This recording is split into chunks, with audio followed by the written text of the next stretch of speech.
Leo Day.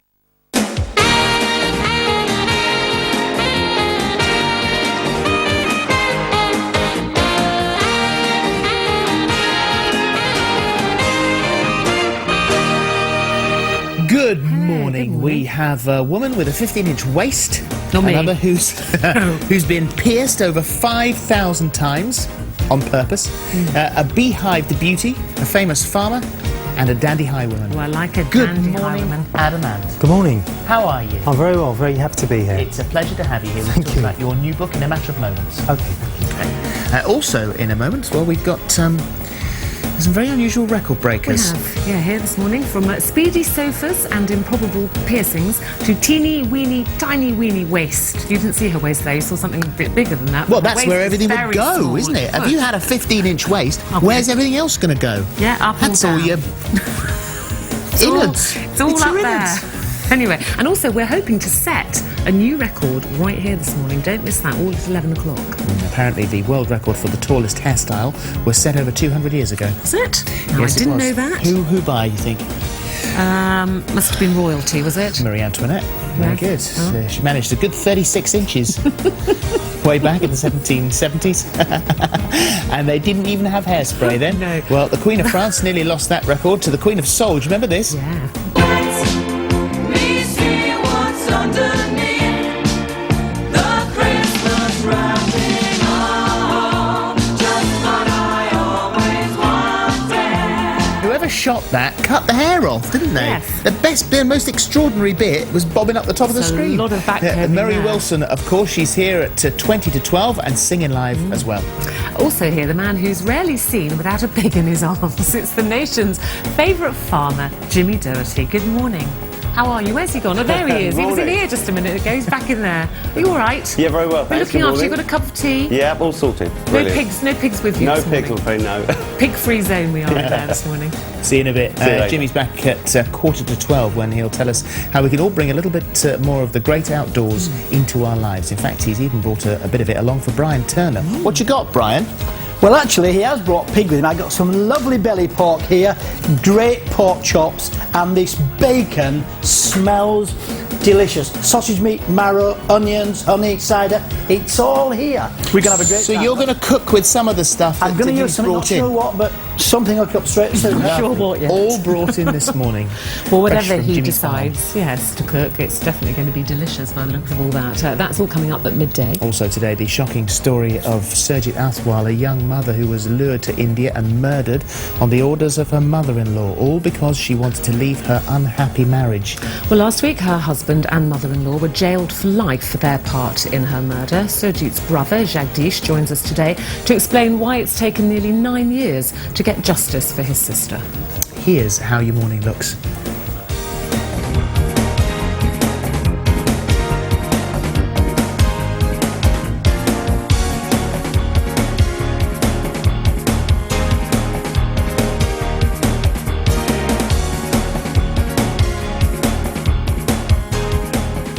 ...1981, what a year. Bucks Fizz, Heidi High, Chariots of Fire. Anything make 81 special for you? What were you doing in 81? I was 21. Were you? Yeah, 21. Isn't that a nice age, isn't it? I liked that Bucks Fizz, all that flinging off their skirts and twirls. Yeah. What were you wearing in 1981? I was in New Zealand, actually. Were you? Did you have the frilly shirts and all that? well, Yeah. lots of shorts. Lots of shorts. Legs Frilly like shorts. swiglets. Well, do you remember this very dandy highwayman from the 80s? Stand and deliver your money or your life. Rise and be right, not a bullet or a knife. Prince Charlie, ridiculous, nothing to be scared of. Prince Charlie, ridiculous, nothing to be scared of. I don't drink, don't smoke, what do you do? Don't drink, don't smoke, what do you do? Suckle innuendos fall out, must be something inside.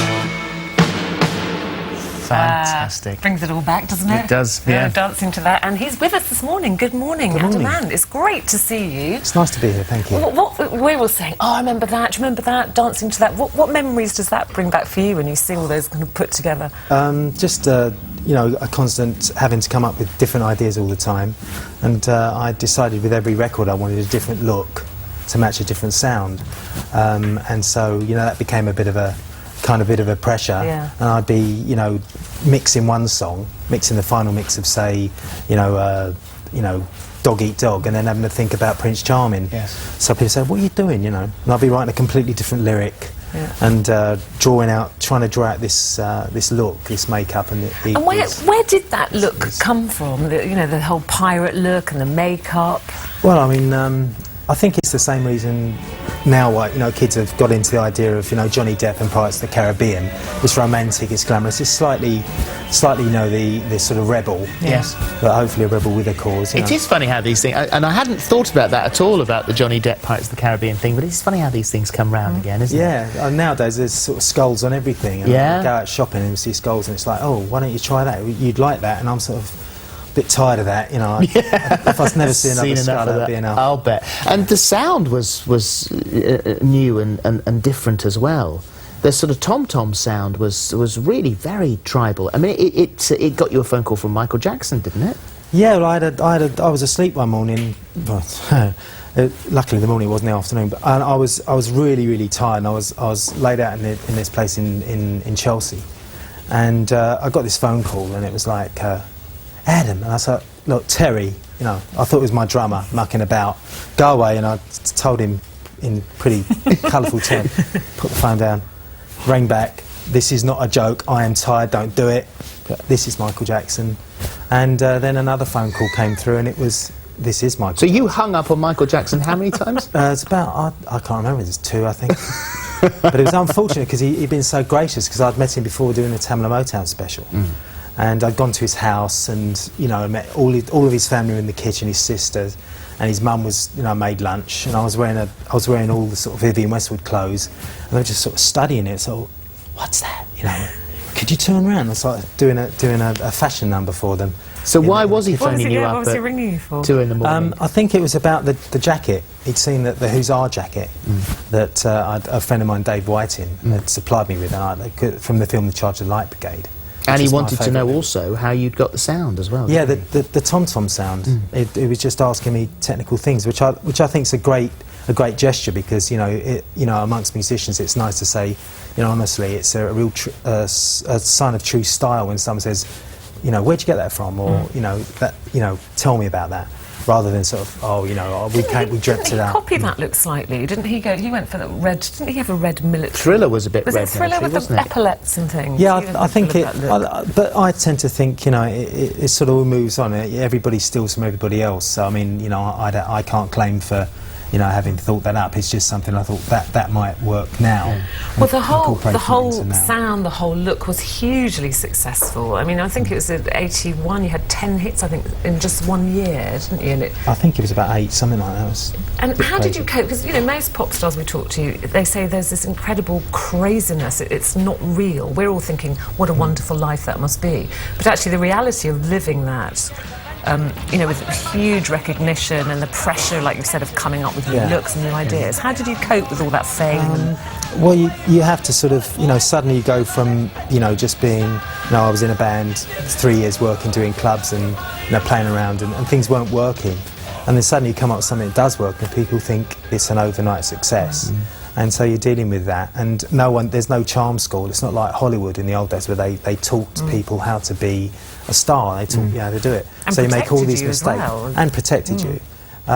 But I had a very good manager, Don, who you know, looked after me as much as he could. But it just got ridiculous, and it just Well, got crazy. you also very publicly, Adam, and you write about it in your book. Right from being a youngster, you've been Winston Churchill called it, I think, the black dog, didn't he? Chased down by his black dog, Yeah. that terrible spectre of depression, Yeah. which you had when you were a child, Yeah. and reoccurred to a greater or lesser degree throughout your life, you sort of tried everything to get shot of it, you know, sort of on the medication, and that really has haunted you throughout your career, hasn't it? Yeah, it's been. I think when you're young, you don't realise what it is. I think the main thing was not really realising what it was.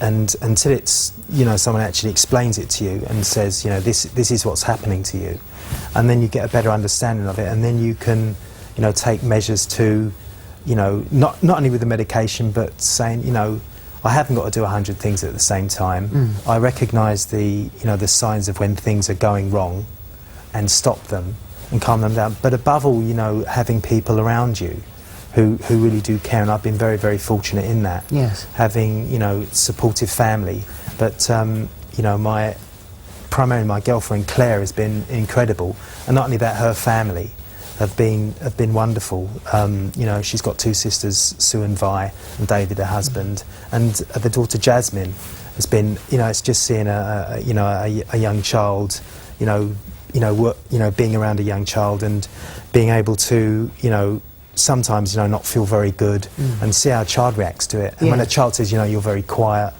you know, you think, I am very quiet. And I mean, points it out to you. very publicly. I mean, there have been moments in your life which became very public. Yeah.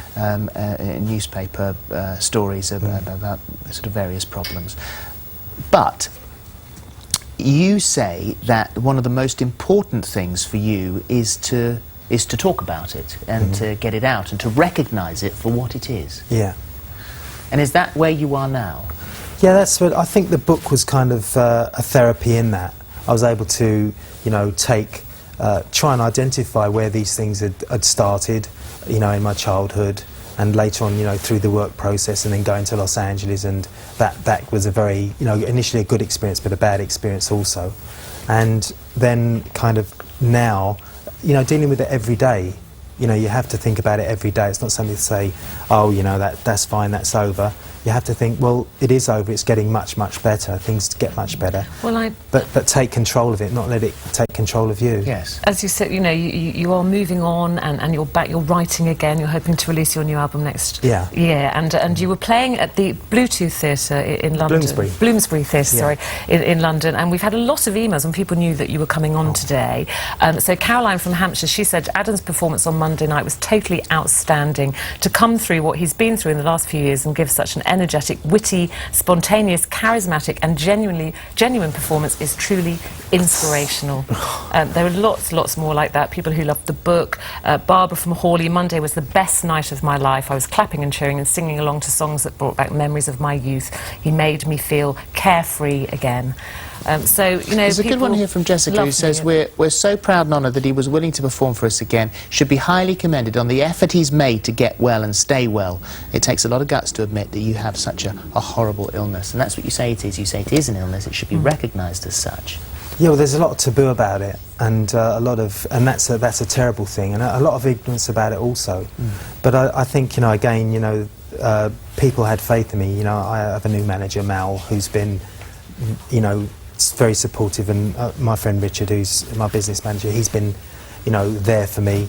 And, you know, they've all, you know, the show on Monday was really, you know, just a first step, a first, you know, dipping into the water. Very successful. Well, stay well, Adam. It's lovely to have you in here. But look forward to hearing, because I mean, I know you're going to do some recording as well. So we look forward to. Yeah, hearing I'm going to be that. doing some signings of the book, so that'll be quite exciting. And there you go, Adam. The whole story, all the way through the punk days and the. I mean, my God, music was exciting then. Stand and Deliver. That's the autobiography. And thanks very much indeed. Thanks very much indeed. Thank you. Pleasure, Adam. Thank you. Now, if you're already dreading Christmas, oh, I hate that word already.